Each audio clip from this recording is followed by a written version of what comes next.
G'day shoppers, Andrew Thaler, Snowy Monaro Council. I am underneath the Cooma Railway Bridge. I'll turn the camera around and we'll have a look at what's going on down here. Polo flat road, sale yard intersection.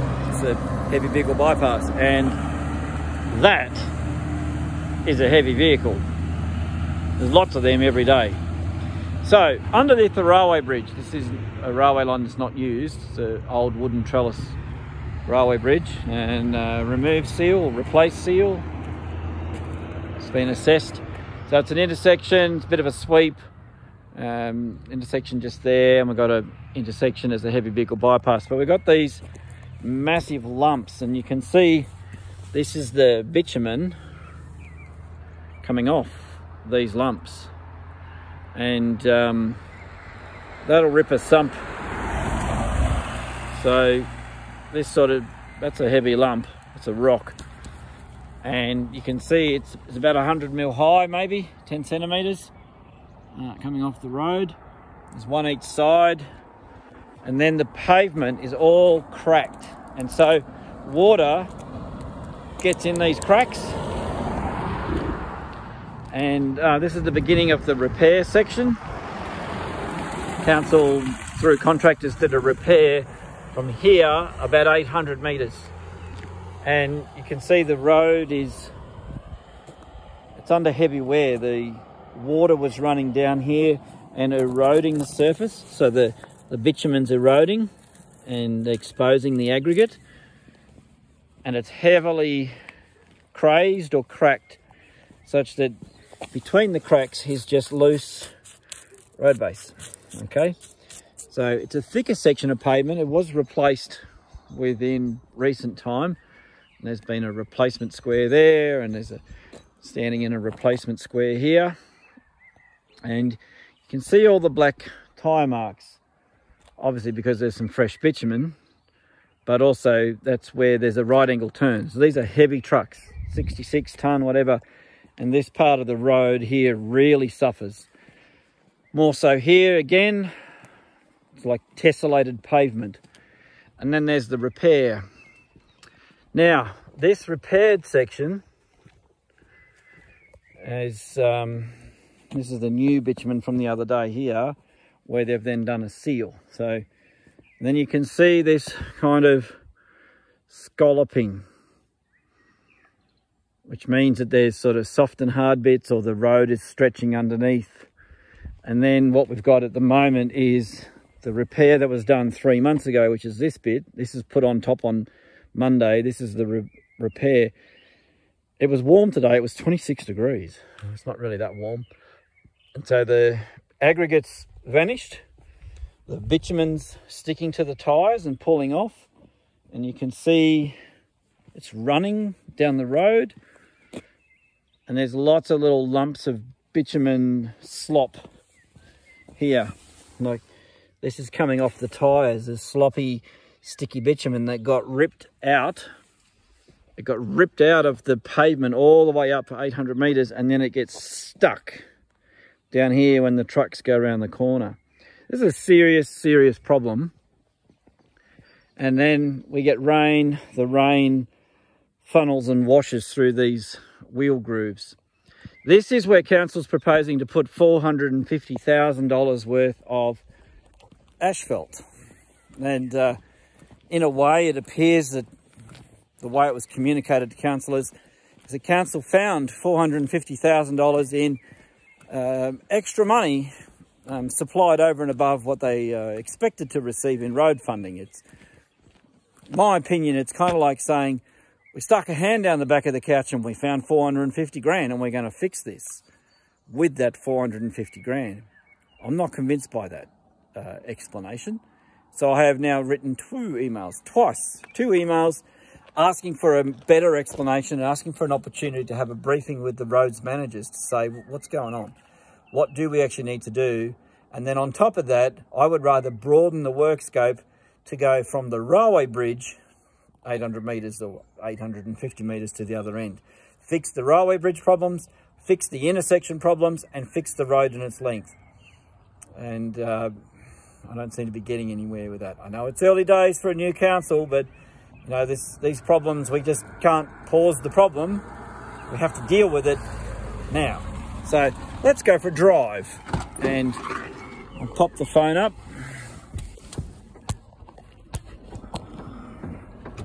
And we'll go for a little drive, and just you can see for yourselves what's going on.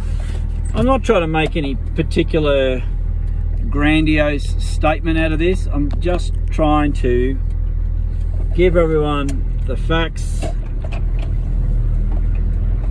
and everyone can understand the problem. I did this the other week, and sort of, you know, we've asked everyone for a bit of patience. It's going to take a bit of time to fix it up, and we need a better design. So this is the new patch on Monday, which is basically a temporary layer over the dirt.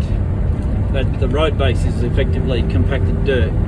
So this bit's holding up okay in the hot, but here it's right on. We're driving right on the edge. So the patch is right on the wheel track, and now we're back onto the old 3-month-old road, and you can see it's completely falling apart, and we're getting tar thrown off by the wheels in both sides. This is another bit of the new patch from Monday we're just on now.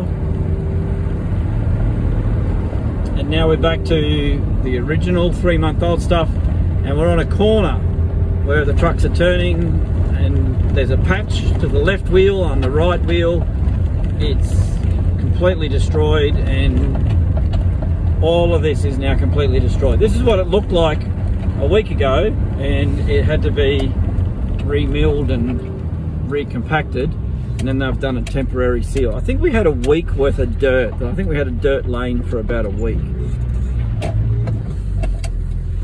Let's just go back the other way. So a couple of concerns are that there might be some soft spots or some springs sitting underneath the road that haven't been properly dealt with, and that it's a bit soft. So the road surface is moving.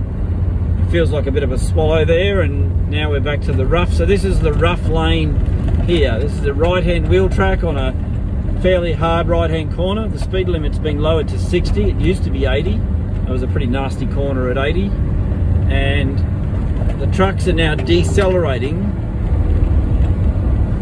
and this surface has completely failed on this side now, whereas 2 weeks ago or 3 weeks ago the other side completely failed. Now the reason for the failure was that there was a, I wouldn't want to say experimental bitumen mix, but there was an issue, as this is what I've been told, and here's that intersection where we were a few minutes ago. It's pretty ordinary. There's one more bit that I'll stop at. So this is a little bypass link road. So the council used an experimental mix, or the contractor used an experimental mix, or both parties used an experimental mix, where they put a lot of extra solvent in to the bitumen. So they put a lot of extra kerosene or solvent into the bitumen, because when bitumen is applied in cold temperatures, it hardens quickly and it doesn't stick to the rocks. So they put more kerosene or cutback or solvent into the bitumen to make it more runny, thinking that that would overcome the lower temperatures. But my information is that some of the pavement was laid at night in round about July, and that would be about as cold as you could get. Could be even -7, -8 degrees, which is certainly not the temperature that you would apply.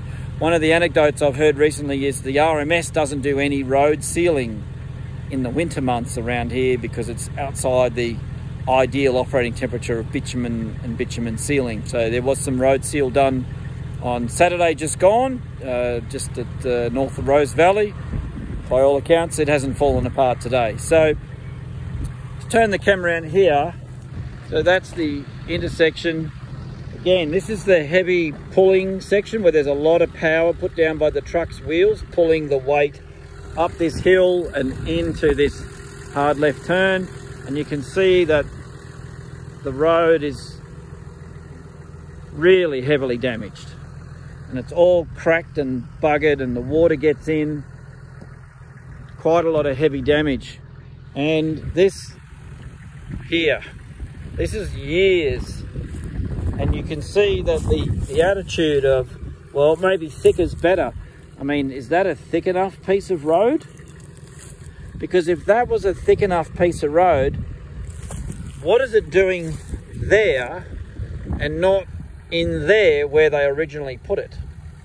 Because you can tell this hole grows, and then they throw some more shit in it, and these lumps here have all come out of here. And I have seen some trucks hit that when they come a bit wide on that top corner, and there's some big lumps. I mean, look at this big hua, right? That's just thick pavement. That's about 100 mil thick pavement, and for some reason it's failed and it's been thrown out, and it's on the side of the road where it was apparently in here. And you can see all of this shit, right? That is the road. And there's layer, right? There's a layer on a layer. What's that? 50 mil, 50 mil. So this one clearly didn't stick to that one. So this is the problem. We need to actually have a good hard think and say, if we're going to spend $500,000 fixing from here 800 meters, maybe we should fix this bit too, and around there. Do a job once, do it properly. If we're going to use grant money and ratepayers money and contractors' time, mobilise to site, demobilise from site, maybe we can talk to the RMS and say, hey, RMS, it's a heavy vehicle detour. Can you guys throw a bit of money in, throw a bit of plant at us? Can we repair from this intersection all the way down the railway bridge and then the 800 metre run up to the Snowy Hydro driveways? That's why you voted me in, to bring the new ideas and to bring the new approach and a fresh set of eyes on things. That's my job. This is why I communicate the way I do. And again, it's my personal opinion, my personal observations, and a fresh set of eyes. I won't always get it right, but I'm going to have a go. I'm going to talk to anybody that I need to talk to get the answers. And then I'm going to give the information to the community, put some comments in the chat box down the bottom. Tell me what you think or what you know. Would you like to see the job done once? Might be a bit more expensive up front, but it might also then last for 20 years and we don't have to come back and do it again. Andrew Thaler, Snowy Monaro Regional Council, Councillor. Let me know what you think. Thank you.